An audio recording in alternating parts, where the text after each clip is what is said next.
from the official home of unofficial Grateful Dead and music news. Reporting on Shakedown Stream, we got a doozy last night. We get 9/29/89 from Shoreline, and this one kicked off what was one of the best months of Grateful Dead music in their history. If you ask me, this was great stuff. This kind of all kicked off here, and then we went east to Hampton and the Warlock shows, and then you got Nightfall of Diamonds you got at the Meadowlands for Weir's 42nd birthday. So you got 10/19/89, that was taking the best of the Warlock shows and putting them together in one show, and we got that at the Spectrum in Philly on 10/19/89. 10/20/89, you get a California earthquake. Listen, this was a good stretch. This was an exceptional month in the band's history, one that I listened to probably more than any other stretch in the history of the Grateful Dead. So anyway, we get things started here. You get Let the Good Times Roll. I always love that one as an opener. Funny, as I'm watching that, you see Brent's got this little stand, and it's got 3 little boxes on it, and they're tied on there, taped on there, and the ingenuity of the Grateful Dead crew. I'm sure whatever those things did, maybe just volume knobs, I have no idea. It's none of my business. But there's 3 little boxes there.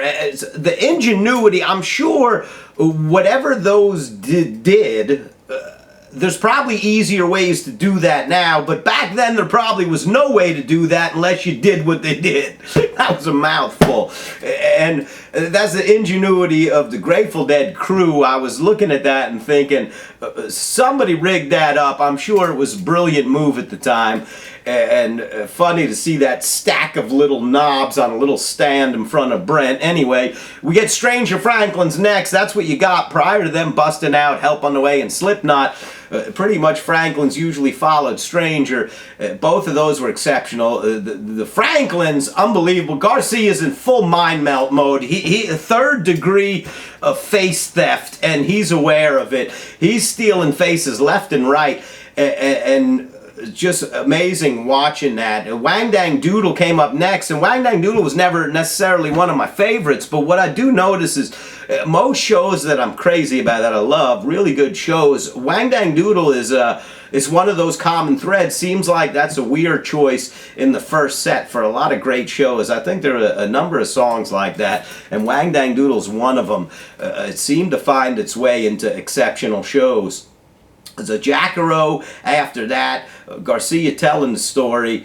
I'm absolutely loving it, taking this in. Listen, with all the shit going on in the world, with fucking pandemics and viruses and political bullshit and everything else, to be able to watch the Grateful Dead do what they do when they were doing it best it's such a blessing. It's refreshing, it's cleansing, and it really does. I've been listening to this stuff forever, but to watch it is a completely different experience. So big thanks to the Grateful Dead family and Dave for putting all this stuff together and getting this stuff out there on Shakedown Stream. It's a blessing. You get Memphis Blues is next. We're stuck inside a Mobile. I watched this, I'm like, this is why we were skinny motherfuckers back then, because 10 minutes of fury on Memphis Blues, and we were dancing as hard as we could. That was some serious aerobicize. When Weir would get into something like that, it would move fast and for a long time, and dancing as hard as we could all the way through it. That's what made us skinny motherfuckers. I had abs back then. I still got them now. They're in there somewhere. They haven't been seen in quite some time. Anyway, We Can Run is up next. It started having some hiccups, some technological hiccups, it seems. So We Can Run we get next. Brent outstanding on that. The whole band great on that. Everybody really feeling it. And there's Birdsong. To get a little confusing, that's another one, Birdsong, one of those tunes that seems to show up when we get great nights of music. Birdsong seems like it's always part of the equation, and the Birdsong, 12 and a half minutes of Birdsong, those jams were incredible. They were intense and really got as confusing as you'd want them to be, and that's some just high-level stuff during Birdsong. Promised Land closes out the set. That was a good one. Promised Land, perhaps a bit short. Like I said, they were up against, seemed like they maybe had some technological difficulties. At one point, I think it was the middle of the second set, Parrish, he's out there fixing shit on the stage. Weir says we might have to take a little break.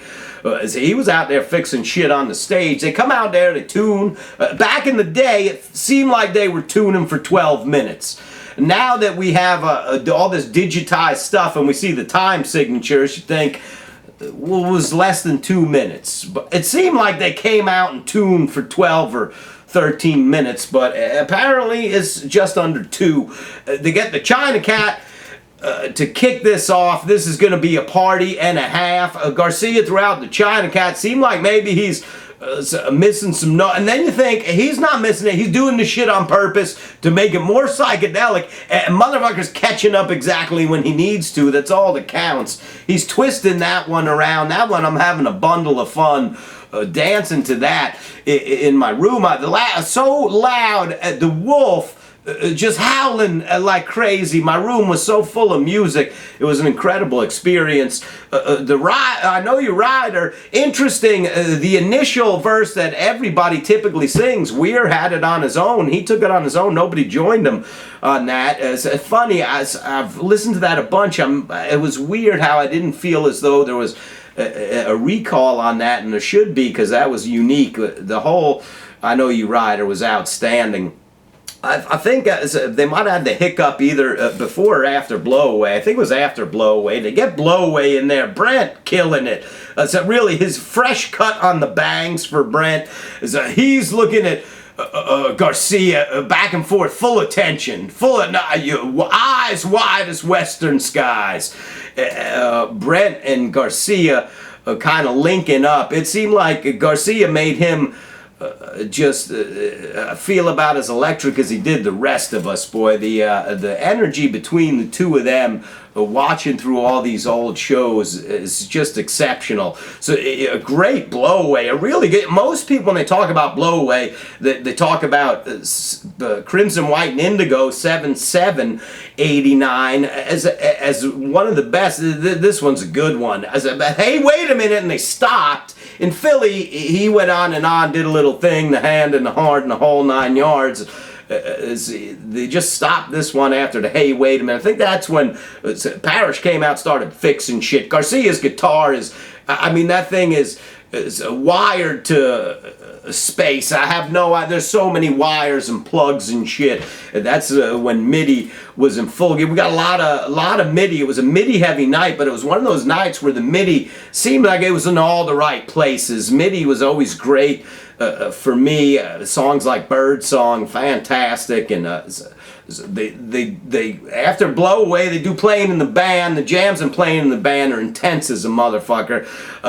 That's a great time. They finally get around to it after shit gets fixed, and we get playing. And so it's a lot of the MIDI throughout those jams too, just intense as could be. Playing Terrapin, like that's the point when you timed it right. That was typically your peak. And so those play-ins and the things that came just before Space were usually when your charge was on full. If my head had a meter on it like my cell phone, full charge going into play, and full charge, 100%, no doubt. That's when things were usually most electric, when you timed it just right. The play and jam was amazing. You go into Terrapin here. So we're getting a long Terrapin, a long version of Terrapin, as some things happening. Maybe we're still tackling some hiccups with technological issues, or who knows what. But anyway, you're watching Garcia, just masterful as could be on the Terrapin, and that just makes you happy. Drums, outstanding. The guys behind the kits all night just killing it. And drums I absolutely loved. A lot of acoustic stuff, mostly very acoustic kind of drums. Space got extra spacey. What's funny, now that you know what happened after Space, You can hear Death Don't Have No Mercy in space.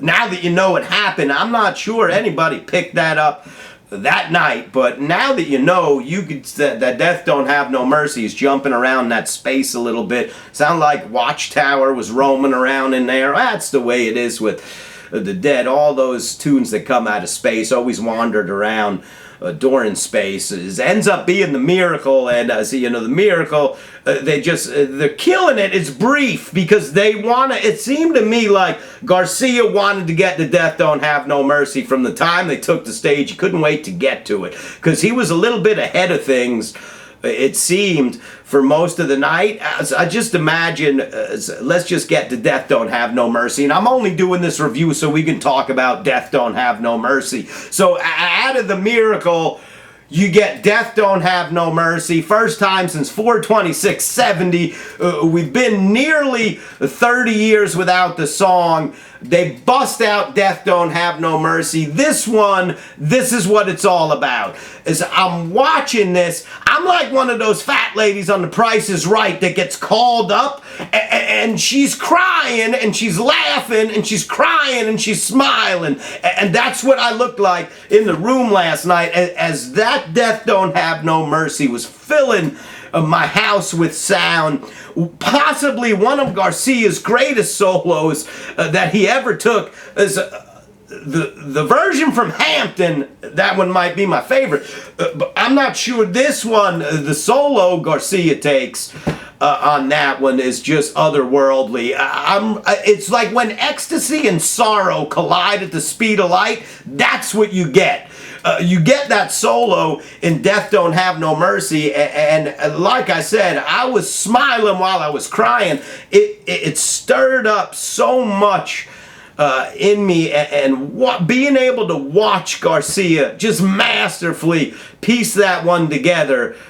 That's if somebody said to me, give me a piece of Garcia playing to get a taste of what Garcia was like, I might give him that Death Don't Have No Mercy. I may give him that one because that solo is so raw and so full of emotion, and really generates an incredible emotional and neurological response every single time I listen to it. I could listen to it over. I've done that before. Listen to it 3 times in a row. Elicit the same response every time. It's like hearing your kids say, "Daddy," it never changes. It's always kind of activates this incredible response in your neurology and your just emotional thermometer goes through the roof. And that's what Death Don't Have No Mercy was like for me. And as every time I've heard it, they didn't do a whole lot of them. That one was a good one. Hampton was great. Philly, extremely good. So the one, the Omni, I'm not so sure. But and then it disappeared relatively quickly. Didn't spend too, and I'm not sure because to me, I think once Brent was gone, so was Death Don't Have No Mercy. To me, boy, that was just a piece of something incredibly special. Really, the whole night I couldn't wait to get there. So if I could fast forward, I would have listened to that first and then gone back. Sugar Mags closes it out, and they were just romping away, finishing up Sugar Mags, knowing they had just blasted everybody 100%. So Mighty Quinn is your encore. Jordan, I'm watching Garcia sing the Quinn. I mean, he's singing that with such incredible emotion. It just makes you think way more deeply about the Quinn than possibly is necessary. But I mean, Pigeons on a Limb, and I thought I was getting the answers to questions I never asked. I felt like answers were surfacing, and I had to figure out what the question was. And Garcia's there singing the Mighty Quinn like I should listen more carefully because there's some shit in here you need to know about. And I like my coffee sweet. Anyway, what a show. Thank you so much to the Grateful Dead family for giving us this one. This was great stuff.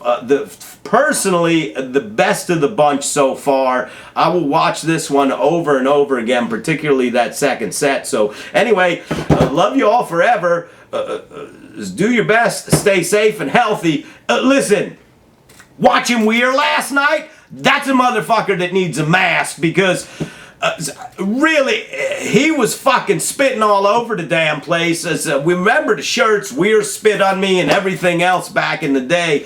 So he'll give you a reason why maybe you ought to consider a mask, because that guy, he was a sprinkler. Thank God there was no virus around at the time, because he'd have been a COVID sprinkler, just hosing down the front row. As if you ever want possibly a reason why maybe someone should wear a mask, just watch Weir spitting up a storm back in the day. He doesn't do that so much anymore. I guess he's got older, he's dried up a little bit. He's much more dramatic. You know, the Weir of old, not as dramatic, not incredibly emotional, got excited, threw some chords around, would bend time, bend your mind, amazing doing what he did, but he wasn't over the top dramatic like he's Broadway Bob now. He's fucking Broadway Bob. Love you forever. See you next week.